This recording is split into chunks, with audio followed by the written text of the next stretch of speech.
Bueno, continuamos con el curso Los Fundamentos del Psicoanálisis Lacaniano. En esta oportunidad vamos a trabajar el gran operador conceptual, articulador conceptual del primer Lacan, que es su concepto grafo del deseo. A mí me gusta llamarlo articulador conceptual porque no solamente es un esquema, que es bastante interesante, sino que además, ¿no?, este esquema que presenta Lacan presenta, justamente evidencia una articulación de conceptos que hace que esos conceptos se queden como resignificados. A ver, lo digo de otra manera.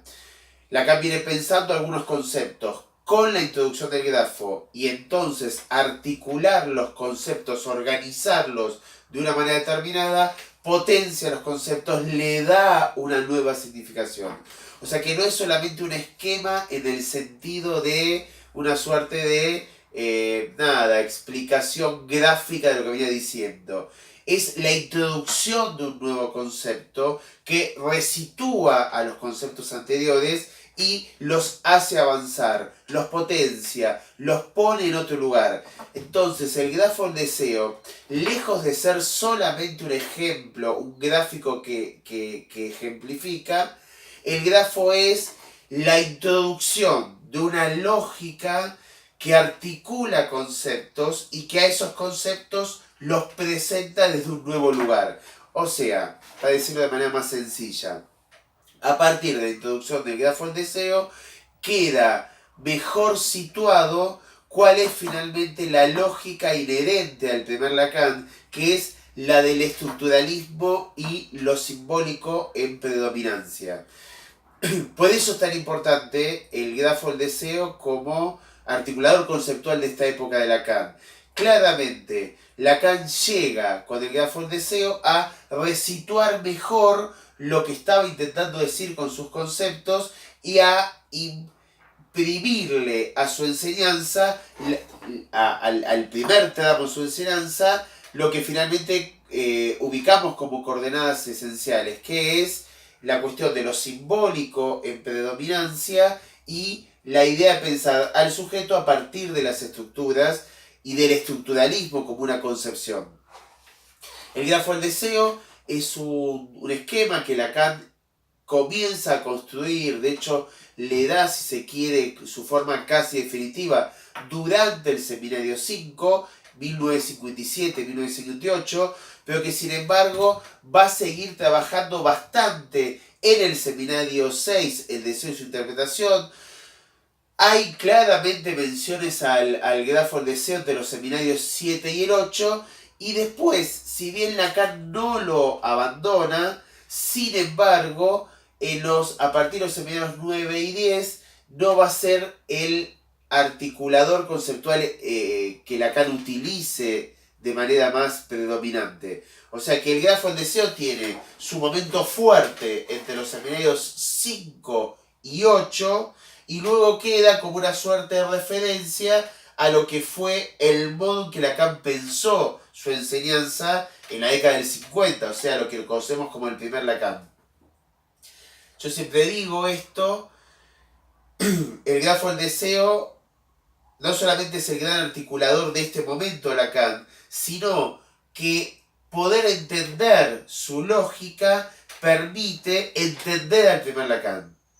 A mí me gusta hacer cierta, si quiere, como lectura más global de Lacan a partir de 4 grandes articulados conceptuales. O sea, recorrer toda la enseñanza de Lacan a partir de 4 momentos signados por 4 articulados conceptuales. El pre-Lacan con el estadio del espejo. Si el estadio del espejo más o menos es situado, entendido, se entiende bastante la lógica inherente a los antecedentes de Lacan. El primer Lacan, el que estamos trabajando especialmente en este curso, entre 1953, o sea, los antecedentes de Lacan anteriores a 1953.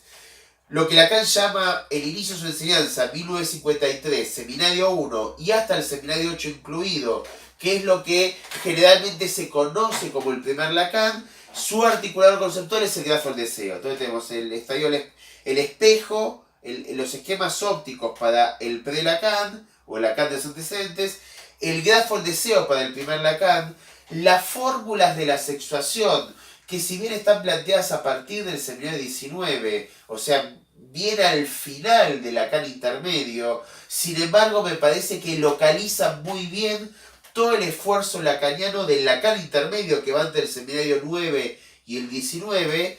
Entonces tenemos ya los esquemas ópticos para el Lacan de antecedentes, el grafo del deseo para el primer Lacan, la fórmula de sexuación para el Lacan intermedio, finalmente el nudo Borromeo, sobre todo ese esquema del seminario 22, donde Lacan pone conceptos en el nudo, es el gran articulador final de Lacan, de lo que conocemos como el último Lacan.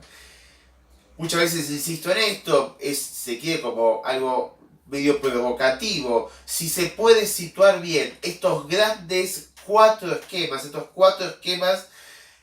cuatro grandes articulados conceptuales de Lacan, se entiende bastante bien la lógica de la enseñanza lacaniana. Pero bueno, vamos al grafo del deseo. Les decía, es un esquema que Lacan empieza a construir en el seminario 5, 1957. Se había ya instalado cierta tendencia, ¿no?, que tenía que ver con el auge de las ciencias de la computación nacientes, eran los inicios de la ciencia de la computación, y sobre todo un modo de hacer esquemas que se llamaba algoritmo, que en realidad, bueno, sí sigue usando los algoritmos, de hecho están muy en vigencia actualmente con todo el tema de internet y las redes sociales. Pero ¿qué eran los algoritmos? Los algoritmos eran esquemas lógicos que incluían secuencias, movimientos, secuencias. Por eso la importancia en el grafo de las flechas. Porque la flecha no es relación de conceptos solamente, es movimiento entre un concepto y otro. Es una secuencia entre un concepto y el concepto siguiente. O sea, Lacan utiliza como modo ejemplificador de lo que va a ser su primera enseñanza un algoritmo a la manera de diagrama de flujo, que es lo específico de la ciencia de la computación. El diagrama de flujo es un diagrama que muestra el flujo, los movimientos entre distintos elementos. La ciencia de la computación se llama sentencias, entre distintos elementos, entre distintos conceptos. O sea, este grafo de Lacan es un algoritmo al estilo diagrama de flujo, o sea, va a mostrar no solamente conceptos articulados, no es un esquema conceptual solamente, sino que además el flujo, el movimiento entre conceptos, o sea, es un esquema totalmente dinámico. Por eso la importancia de las flechas. Está armado con dos cadenas significantes, que son estas líneas que van acá, ¿no? Son dos cadenas significantes y una tercera línea, que ahora voy a volver sobre esta línea. Me quiero detener un poco en las cadenas significantes. Las dos cadenas significantes son, para decirlo de manera bien sencilla, el inconsciente en tanto lo reprimido, o sea, en tanto eso que no se sabe, ese saber pero que no se sabe, que sería la cadena significante de arriba, y otra cadena significante que sería, en términos freudianos, la preconsciente, o sea, eso que igualmente no está en la conciencia, pero que puede ser, se puede acceder, el recuerdo puede llegar a acceder a eso. O sea, dos cadenas significantes que en realidad es el modo que Lacan acá tiene de construir. Recuerden que el seminario 5 se llama las formaciones del inconsciente. Es el modo que Lacan tiene de construir la primer tópica freudiana, que diferencia un sistema inconsciente de un sistema consciente-preconsciente. Esta cadena significante sería el sistema inconsciente en Freud. Esta cadena significante sería el sistema consciente-preconsciente en Freud. O sea, el grafo del deseo es una suerte de retraducción que Lacan hace de la primer tópica freudiana, porque es la que está aplicando del seminario 5 para dar cuenta de las formaciones del inconsciente. El grafo no dice nada sobre la segunda tópica freudiana. dice sobre el funcionamiento del inconsciente y la represión. Por eso se parece tanto al primer Freud. Yo muchas veces insisto con esto, el primer Lacan es el más parecido al primer Freud. Entonces, dos cadenas significantes.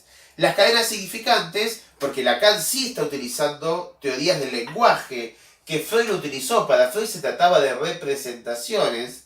Sin embargo, Freud insistía en que las representaciones podían condensarse o desplazarse. O sea que Freud estaba bastante cerca a la teoría del significante que después va a ser la de Lacan, sin llegar a situar esto.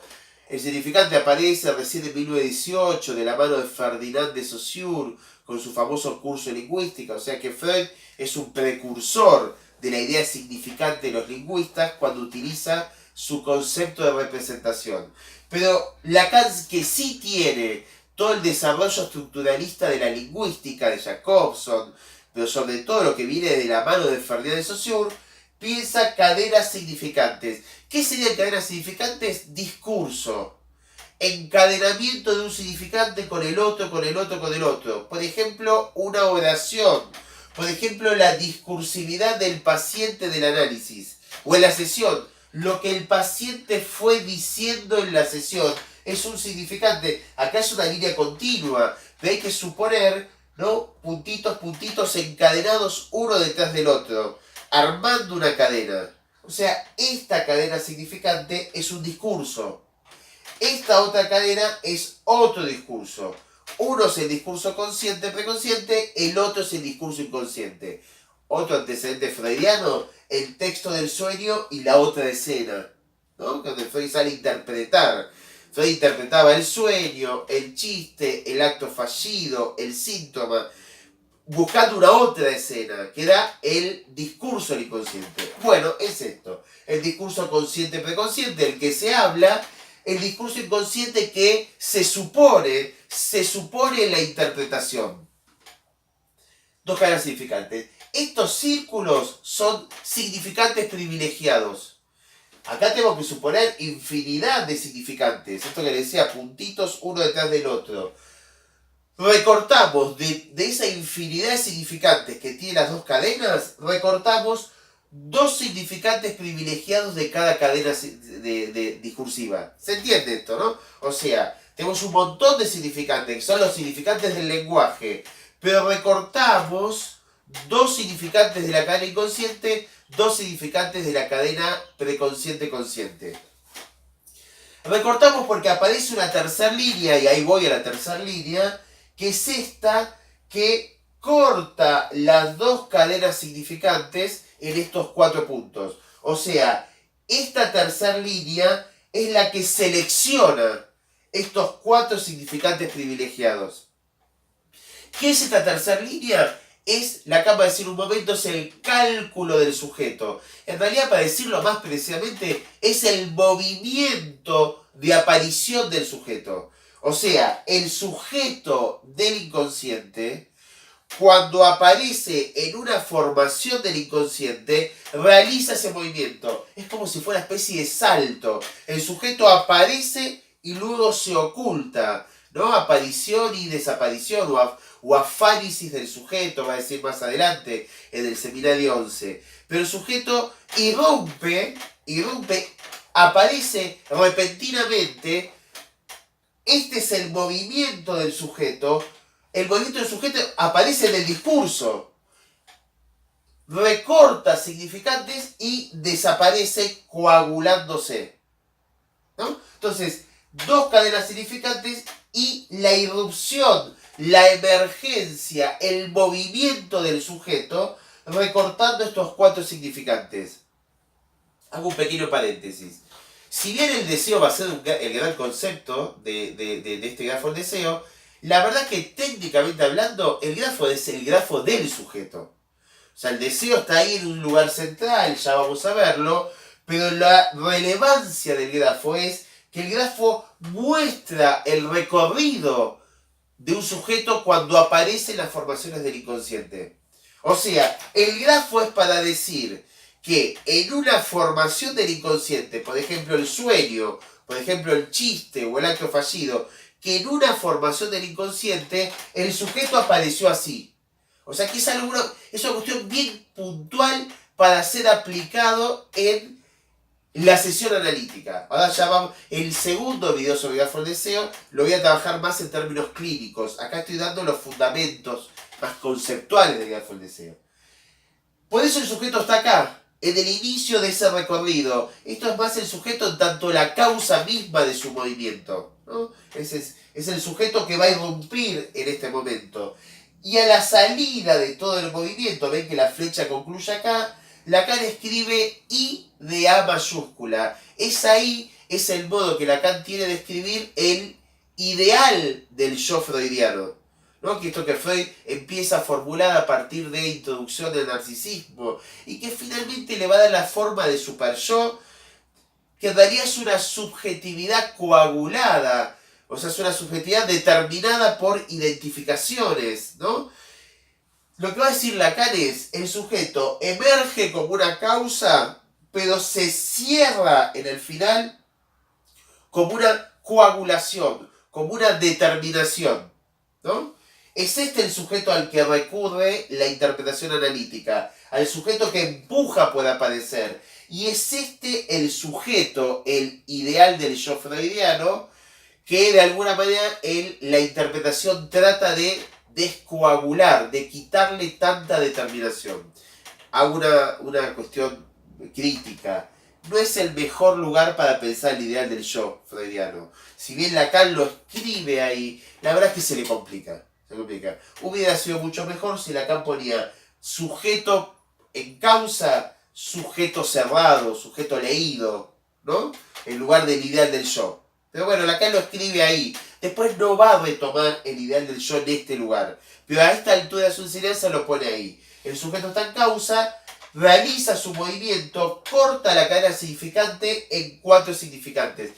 ¿Qué significa que corta la cadena significante? En última instancia, seguimos con la gran fórmula del primer Lacan. Un significante representa un sujeto para otro significante. Bueno, es esto. Un significante representa al sujeto para otro significante en el inconsciente. Pero también en esta cadena, un significante representa al sujeto para otro significante. El grafo del deseo en realidad es la complejización de la fórmula del significante representando al sujeto para otro significante. La complejización porque abre 2 pisos. Y ahora voy sobre estos pisos. Inicialmente el grafo se cierra en el primer piso, ¿no? O sea, el circuito, recuerden que son flujos, movimientos. El sujeto irrumpe, toca esta cadena significante, recorta un primer significante. Vamos a ese ahora. Toca un segundo significante, o sea, recorta un segundo significante y se cierra en una coagulación. Este movimiento es el movimiento habitual de todos los sujetos. Sobre todo al principio del análisis, pero además de sujetos que no van a análisis y que no tienen experiencia en inconsciente. Cuando se abre el piso arriba es porque hay experiencia en inconsciente y eso no sucede siempre. Sucede a veces con subjetividades que no van a análisis, sucede a veces cuando tiene algún acto fallido y tiende a suceder con mayor frecuencia cuando vamos a análisis, porque el análisis empuja por abrir el segundo piso. Entonces, el movimiento inicial del sujeto tiende a recortar solamente 2 significantes y cerrarse aplastando el piso de arriba o borrándolo si se quiere. O sea, es no querer saber del inconsciente. Es la represión. La represión trata de que no aparezca el piso de arriba. Para que aparezca tiene que haber interpretación analítica o cierta cuestión del orden de algún real que produce un acto fallido, que el sujeto, aunque no vaya a análisis, queda un poco conmovido con lo que sucedió. A veces, o sea, alguien que no va a análisis tiene un sueño, se angustia y empieza a pensar a partir de ese sueño algo. Bueno, entonces se abrió un poquito el piso de arriba. Pero por lo general el piso está borrado por la represión.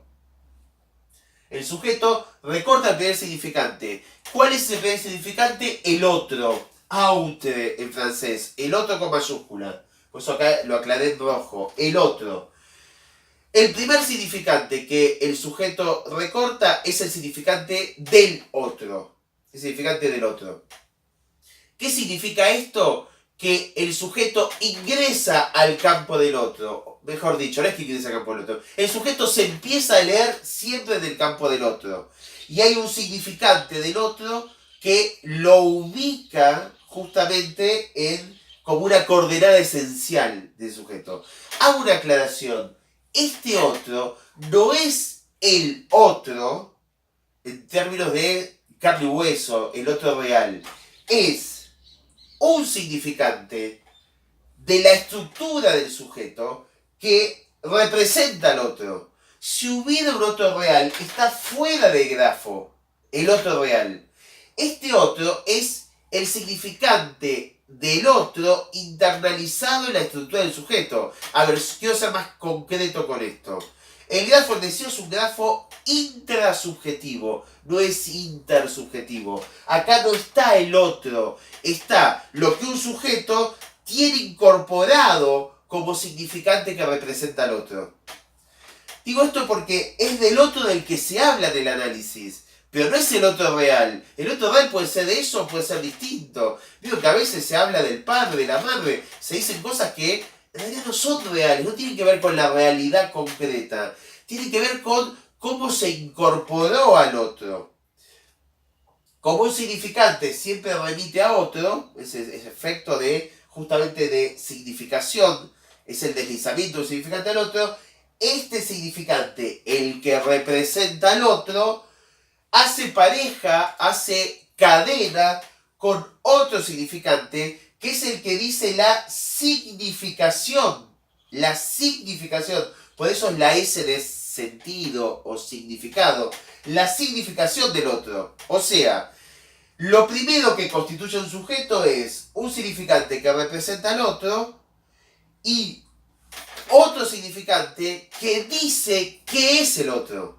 O sea, un significante sitúa una primer marca del otro, un segundo significante, el de la significación, dice algo sobre el otro.